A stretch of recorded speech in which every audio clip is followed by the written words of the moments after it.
जय श्री हरि विष्णु ब्राह्मण मुहूर्ते बुद्ध स्वस्थ रक्षार्थ माय तत्र सर्वाग शांति।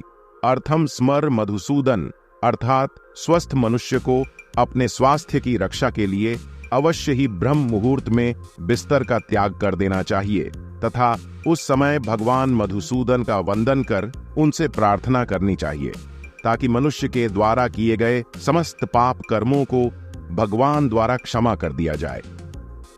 आप सभी दर्शकों का हमारे YouTube चैनल ज्ञान वास्तु पर हार्दिक अभिनंदन और स्वागत है।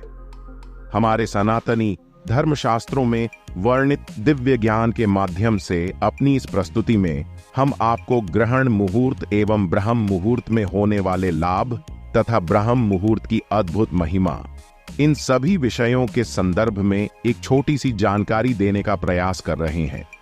हमारे सनातन धर्म में ब्रह्म मुहूर्त का एक विशेष महत्व है।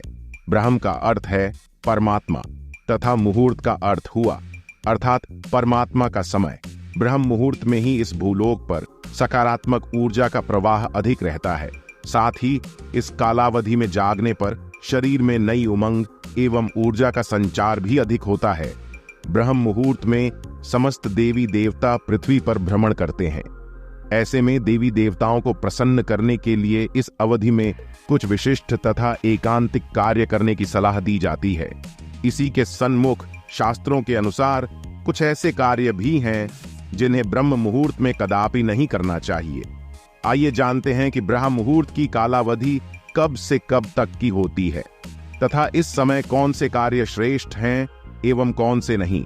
रात्रि के चौथे व अंतिम पहर यानी उषा काल से लेकर तथा सूर्योदय से पहले तक का जो समय होता है उसे ब्रह्म मुहूर्त कहा जाता है। 24 घंटे में 30 मुहूर्त होते हैं। 2 घटा अथवा 48 मिनट के कालखंड को एक मुहूर्त कहा जाता है। दिन और रात का 29वां भाग ब्रह्म मुहूर्त कहलाता है। ब्रह्म मुहूर्त का समय रात्रि के चौथे व अंतिम पहर से लगभग प्रारंभ हो जाता है तथा सूर्योदय तक पूर्णतः समाप्त हो जाता है। हमारी घड़ी के अनुसार प्रातः 4 बजे से 20 मिनट से लेकर 5:12 तक की कालावधि ब्रह्म मुहूर्त की है, अर्थात मनुष्य को 4 से 5:30 के मध्य जागृत अवस्था में होना ही चाहिए।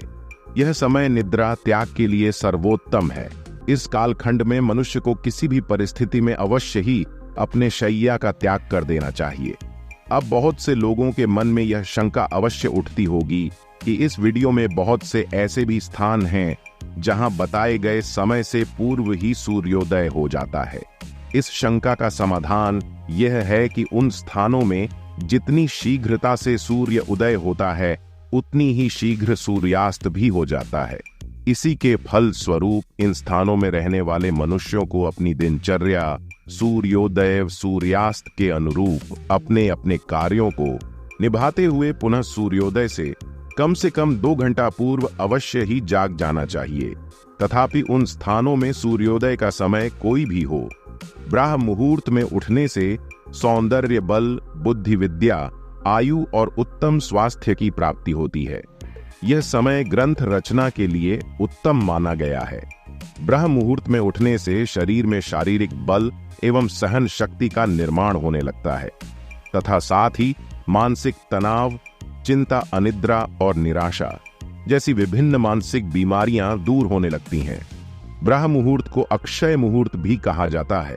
इस मुहूर्त में किया गया कोई भी कार्य अवश्य सफल होने लगता है।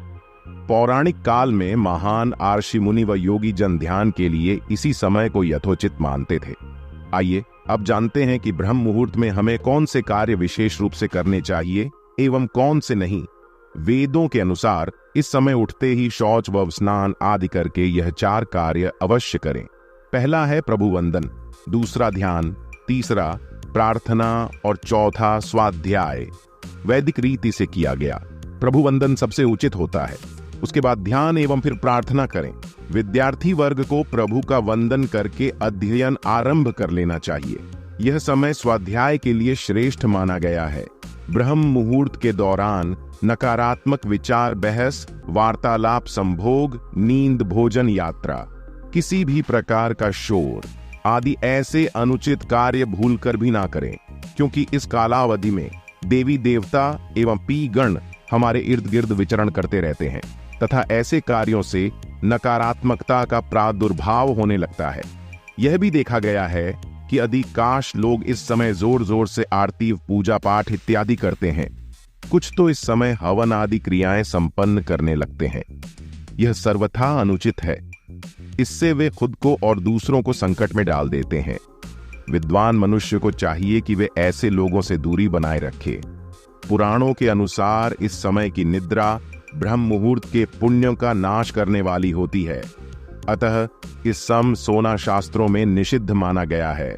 अष्टांग हृदय के अनुसार केवल स्वस्थ मनुष्य को ही ब्रह्म मुहूर्त में जागना चाहिए, किंतु ग्रंथों में गर्भवती महिला, बच्चे, वृद्ध लोग एवं किसी भी शारीरिक और मानसिक रोग से पीड़ित लोगों को ब्रह्म मुहूर्त में उठने का कोई भी प्रतिबंध नहीं है एवं वे भी ब्रह्म मुहूर्त में जागकर इस समय का संपूर्ण लाभ प्राप्त कर सकते हैं।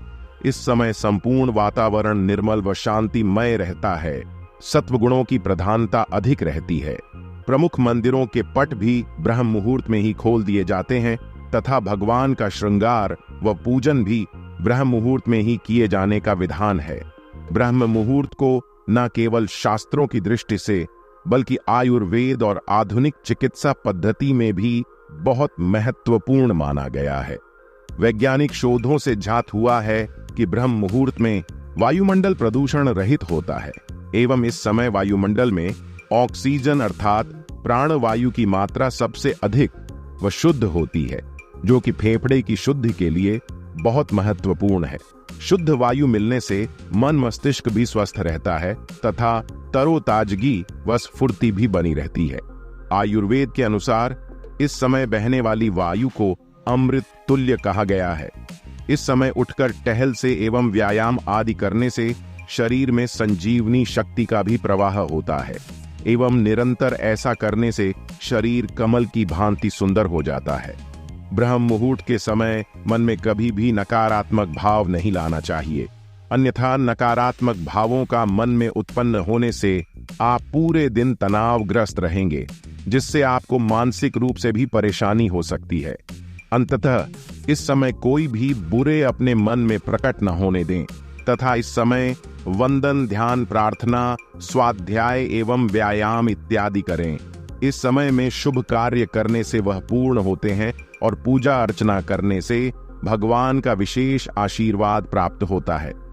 तो यह थी ब्रह्म मुहूर्त एवं ब्रह्म मुहूर्त में होने वाले लाभ तथा ब्रह्म मुहूर्त की एक अद्भुत महिमा। इन सभी विषयों के बारे में एक छोटी सी जानकारी। हम आशा करते हैं कि आपको यह जानकारी अच्छी लगी होगी। अगर अच्छी लगी हो तो वीडियो को लाइक करें और हमारे चैनल को सब्सक्राइब करने का कष्ट करें। अगर आपने हमारा चैनल पहले से ही सब्सक्राइब कर रखा है तो इसके लिए हम हृदय की अनंत गहराइयों से आपका कोटि कोटि धन्यवाद करते हैं। अपनी अगली प्रस्तुति में हम आपको एक नई जानकारी देने का प्रयास करेंगे। एक बार फिर से आपका बहुत बहुत धन्यवाद। जय हिंद, जय भारत।